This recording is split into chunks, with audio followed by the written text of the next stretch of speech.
of Operation Dudula say the arrest of their leader, Nhlanhla Lux Dlamini, is politically motivated. This after Dlamini's arrest yesterday in connection with a housebreaking case which was opened by Soweto resident and EFF member Victor Ramerafe. His arrest amid a rise of campaigns against foreigners living and working in South Africa. Now, questions have been asked if Operation Dudula is indeed a catalyst for the inflammation of xenophobia in South Africa. Joining us now for this is Labour analyst Terry Bell and a researcher at the Centre for Study of Violence and Reconciliation, Boikanyo Moloto. A very good evening to you two. Thank you so much for joining us. Welcome to The Full View. Good evening, Simpiwe. Thank you for having me. Mr. Terry Bell, a very good evening to you. I'm going to start with you. Before we get into the arrest of Nhlanhla Lux and whether it's politically motivated or not, I want us to talk about Operation Dudula and how it could potentially be construed as fascism blending into an anti-immigration sentiment in South Africa.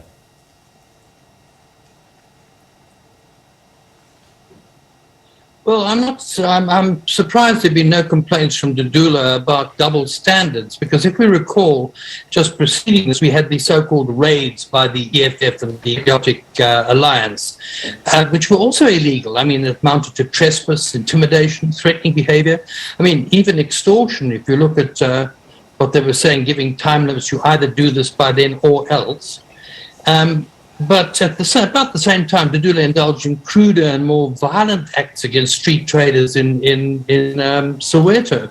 In both cases, no action was taken.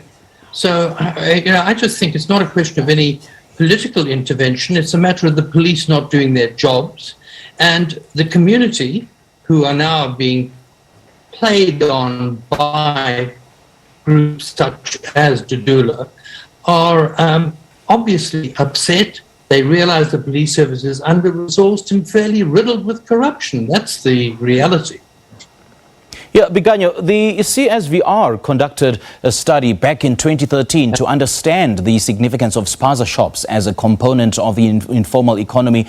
Well, it's been observed over the past years that the Spaza shop economy is dominated mostly by foreign nationals, ostensibly because of such strategies as, I'd call it a collective ownership, business risk sharing, product procurement and product diversity. So what have your findings been about why South African nationals fail to dominate this particular market and outcompete their foreign counterparts or competitors, as it were? So, Simpiwe, just briefly before that, I'd just like to echo what Terry has just alluded to in terms of the distrust of the state, or a perception that the state is not functioning properly. That is a perception by communities, and that's how we see examples of communities forming their own neighborhood watches and civic organizations to mitigate that perceived inadequacy on the services of the SAPS. And this speaks directly to the state's legitimacy in the eyes of the citizens. So just going back to the study that you just spoke of, it's actually a 2013 study by Sustainable Livelihoods Foundation. And in that study, it highlighted the strengths and challenges that South African and non-national or foreign shop owners experience in their micro enterprises. So whilst there is often the perception that foreign shop owners gain competitive advantages through illegal activities, this research highlighted above-board strategies which allowed foreign shop owners to outcompete their local counterparts. And this included factors such as collective ownership, business risk sharing, store location, product procurement, as well as product diversity. Mm-hmm. Now, Terry, you've argued that the ongoing blitz and the random inspections by political parties and government has led to the scapegoating of South Africa's job crisis on immigrants. Now, the EFF, on the other hand, argues that the staff composition of South African businesses should accommodate a minimum of about 50% of South African citizens. Is this not appropriate, though, in an economy the size of South Africa's economy, which not only wants to protect their local markets, but also their local workforce? It actually avoids the basic question. And one of the reasons that so-called foreigners who open up businesses are better at it than we are is because of our appalling education system. You will find people, and I've discovered this at universities, who cannot calculate percentages. That's because we have a bad education system. These people who come here from other countries, and capital, of course, has no problem. We now have an investment conference to try and bring in more and more money from outside. Capital can flow, workers should also be able to flow. And also, every survey that I have seen, and there have been many of them, show that migrant labor, migrants coming into other countries, actually increases jobs. It does not lose jobs. Now, yes, in townships you will find that Spaza shops, etc., are run more efficiently. Well, if they run more efficiently, we can do the same thing as if you're a South African, Zimbabwean, Congolese, Senegalese, what you could be able to do it had the same sort of background. Many of these people who arrive in this country, often as refugees fleeing tyranny in other countries, have had the advantage of a much better education. And then this is the prime thing we should be looking at in this country, and that's the prime problem that we have. Boikanyo, Operation Dudula has in the past months been targeting people it claimed are of foreign origin in different parts of Gauteng, but it is not the responsibility of citizens to undertake unauthorized raids on communities, nor is it that of political parties. And the fact that no meaningful action has yet been taken against those doing such, does it not feed into the narrative that the vitriolic attacks against foreigners is an easy answer for lazy leaders in terms of solving complex socio-economic problems?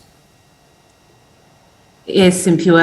I think just using the current study that we are doing at CSVR for over a year to date now on the impact of COVID-19 on economies, on social cohesion and governance in Africa.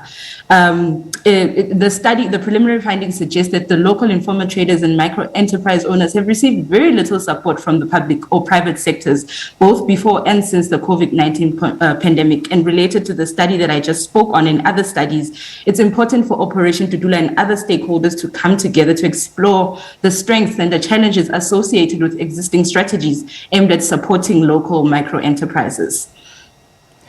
Now, Terry, and I'm going to pose the question to you. The fact that no meaningful action has been taken against such groups which are self-imposed, clearing the way and cleaning up against, illegal immigrants in South Africa. Why has no meaningful action been taken against those? And is it not feeding in, perhaps into the narrative that the government is not doing anything about it?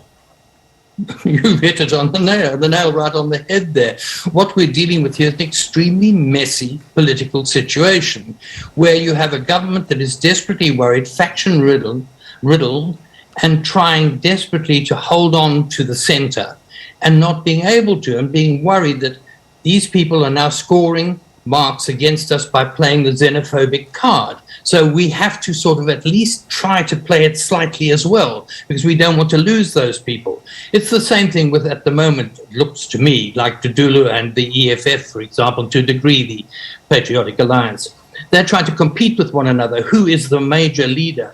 Because what we're dealing with here, and I really mean that, is a form of fascism. It's ultranationalism, but it's authoritarian to its core.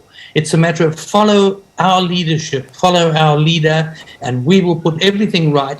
And it's a very simple answer for us. We'll simply get rid of the foreigners. Well, getting rid of people who are not born in South Africa is simply not going to do anything in terms of creating jobs. It may create one or two vacancies here or there, but basically it's not going to create jobs. In fact, it's going to dislocate a lot of little parts of the economy. And having said that, Terry, I quite like the last point you made. I mean, the EFF says that these so-called foreigners are not employing themselves. So who is at fault here? Is it the foreign nationals selling their cheap labor to, or is it, the exploitative businesses that hire them?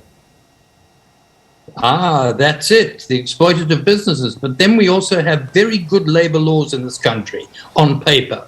We also have a grossly underfunded labor department and labor inspectors who should be actually prosecuting not the foreign nationals who are not properly documented. They should be prosecuting the employers who employ people at cut rates, the people who pick up workers at the side of the road and give them 1 or 2 days pay and pay them less than $100 a day. That is happening all the time. It is illegal. There are even people here in the area I work in who work for the same employer for 20 years on a week-by-week basis with no medical, no provident fund, nothing like that. Now, that is illegal. I often report things. I once phoned up about a very dangerous job to the Labour Department, people I knew, and I phoned them up and they said, "Oh, please, comrade, you know we're understaffed." Well, that's no excuse, but it's the government again, and it's the policies at governmental level that have failed the people over and over again. Right. And something has to be done, and it's going to take some really radical measures, I think. But unless they're done, we're in real trouble. Now, Boikanyo, I want you to weigh in on that as to what the measures that Terry is talking about. And in the same breath, you could tell us, whether illegal immigration benefits the business owners or the illegal immigrants themselves. I mean, Simpiwe, given the proposed National Labour Migration Policy and Employment Services Amendment Bill, I mean, we would encourage the Department of Labour at this point to be the people that release data or reports that can assist with various stakeholders in understanding why certain sectors of the economy, like the agricultural or hospitality, may be overrepresented, in inverted commas, by foreign nationals. So this could also assist in reducing less nuanced statements or understandings of what is a complex issue in the country. Yes. Yeah. All right. Boikanyo and Terry, great chatting to you. Thank you so much for such a stimulating conversation. We do appreciate your time. Thank you so much for having us. Thank you. That was Terry Bell, Labour analyst, and Boikanyo Moloto, the researcher at the Centre for the Study of Violence and Reconciliation. This is The Full View on SABC News. We'll take a quick break. We'll have more news in a moment.